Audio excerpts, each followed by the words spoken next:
What's up, everybody? Tomorrow we get Season 6 of Black Ops 6 at Warzone, so we get our yearly haunting, and the patch notes came out today. A little bit late, came out in the evening instead of the afternoon, but nonetheless, we are here to go through the patch notes. There was the intel drop yesterday for all of the content coming to Warzone. I will link that and my video on that and their blog post down below. And of course, I will link this Warzone patch notes down below, as well as the BO6 multiplayer and zombie patch notes if you want to look through that yourself. And once again, sorry about the voice. I almost have it back all the way, but we are still struggling from losing our voice on the Bills game last Sunday. So without further ado, let's go ahead and go through these patch notes. There's not a whole lot. There's some Ricochet stuff. We know about that. The events aren't important.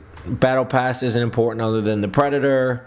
New maps, we get Nighttime Verdansk, and they show the playlist down here. There's no separate playlist, so Nighttime Verdansk is the map.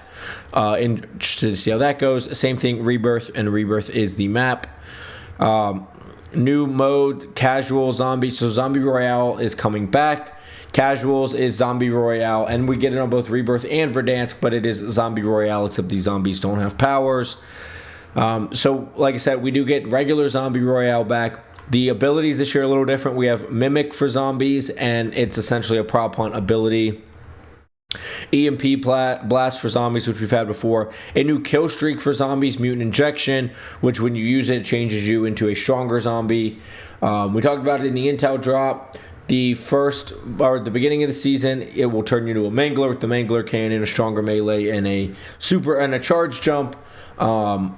And then as this season changes, it will change which powerful zombies it'll change you into.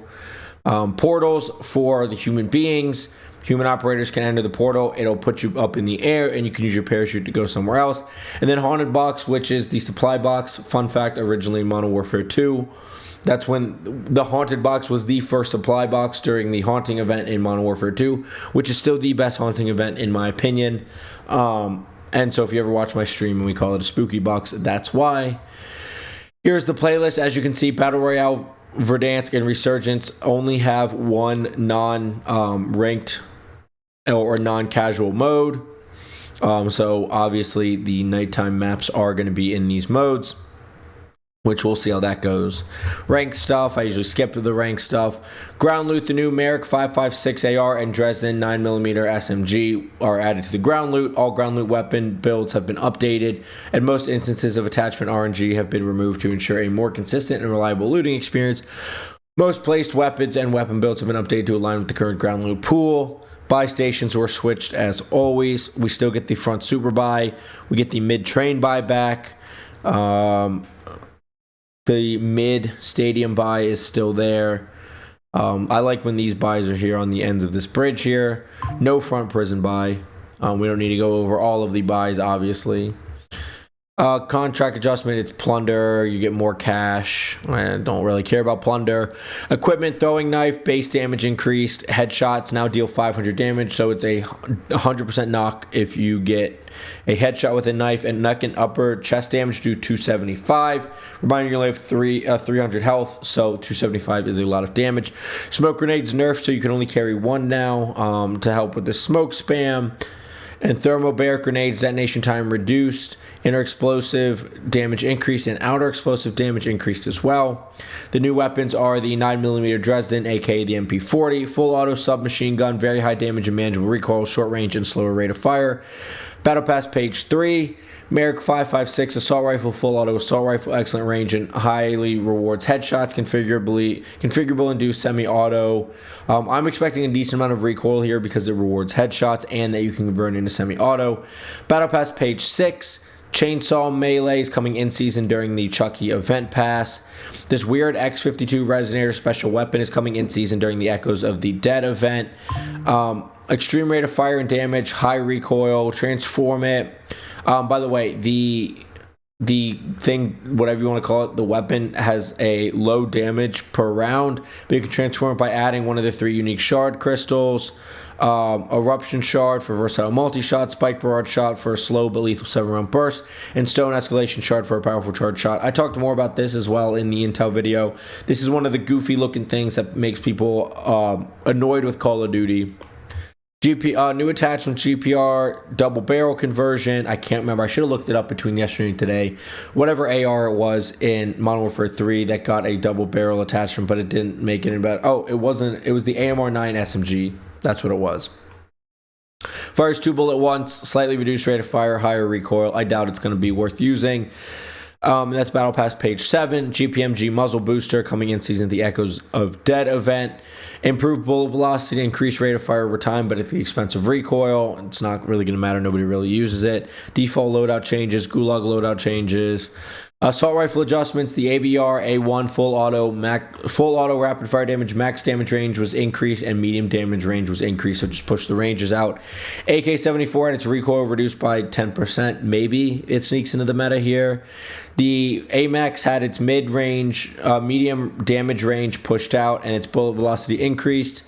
The Model L had all of its damage ranges extended, and its lower torso multiplier increased, and its bullet velocity increased. The compact jog movement speed improved. I had never heard of jog movement speed until today. I've heard of walk, sprint, and tack sprint. Not quite sure what they mean by jog. Aim down sight movement speed improved as well. PPSH had its maximum damage range increased. Aim down sight movement speed increased, and aim down sight speed improved. The SAUG had all of its damage ranges increased. For shotguns, the ASG-89 had its medium damage range 1 increased, had its headshot multiplier increased, lower torso and leg multiplier increased, aim down sight speed improved, and inflicted flinch increased by 15%. The Marine SP had its medium damage range 1 increased, had flinch resistance improved, and aim down sight speed improved. I don't think either of those will find their way into the metas. The PML 556 had its lower torso and leg multipliers increase, and its recoil spring benefit improved from 12 to 20%. It's still probably going to have too much recoil, and it didn't do enough for the DTK for it to matter. The TR2 CQB auto conversion had its max damage range increase, so it's the close damage range and aim down sight speed improved. This thing's been kind of like meta adjacent. It's been like usable. I wonder if this will push it into the meta. The SVD had its maximum damage range increased, its lower torso multiplier, leg multipliers increased, bullet velocity increased, aim down sight improved, and then there's no super important bug fixes. I read through them. There's nothing really important there. So that is the changes. It looks like we are probably still going to have the Kilo meta.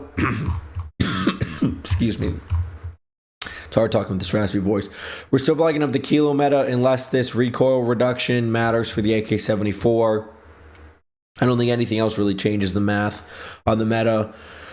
The compact has always been meta adjacent. I think it's still just going to be somewhere in the top 5, but never the true meta. I think it's still going to be your preference of C9, Jackal, or Ladra. Then we have the PPSH. I don't think it's going to be meta, and neither will the SAUG, and I don't think the shotguns will be meta. So it's looking like we're probably just going to be Kilo in one of those 3 SMGs, and then HDR and FFAR or GPR or SMG sniper support.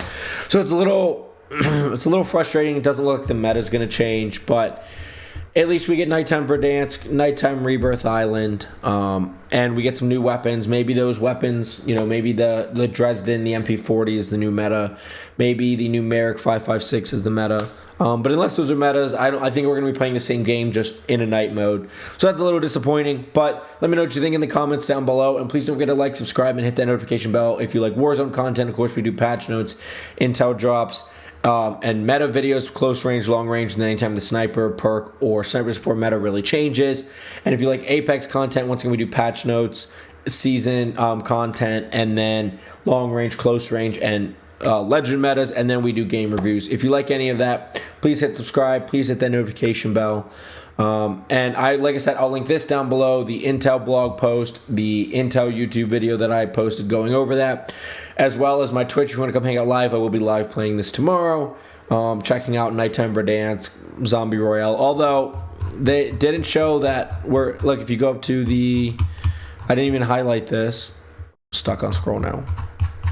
If you go to the playlist, it just says Battle Royale, Resurgence, and Casual. Let's see. But obviously we're gonna have the Zombie Royale mode. But yep, that's it. So I will see you on Nighttime Verdansk, and I'll check out Nighttime Rebirth. Get frying. Have a good day. Bye.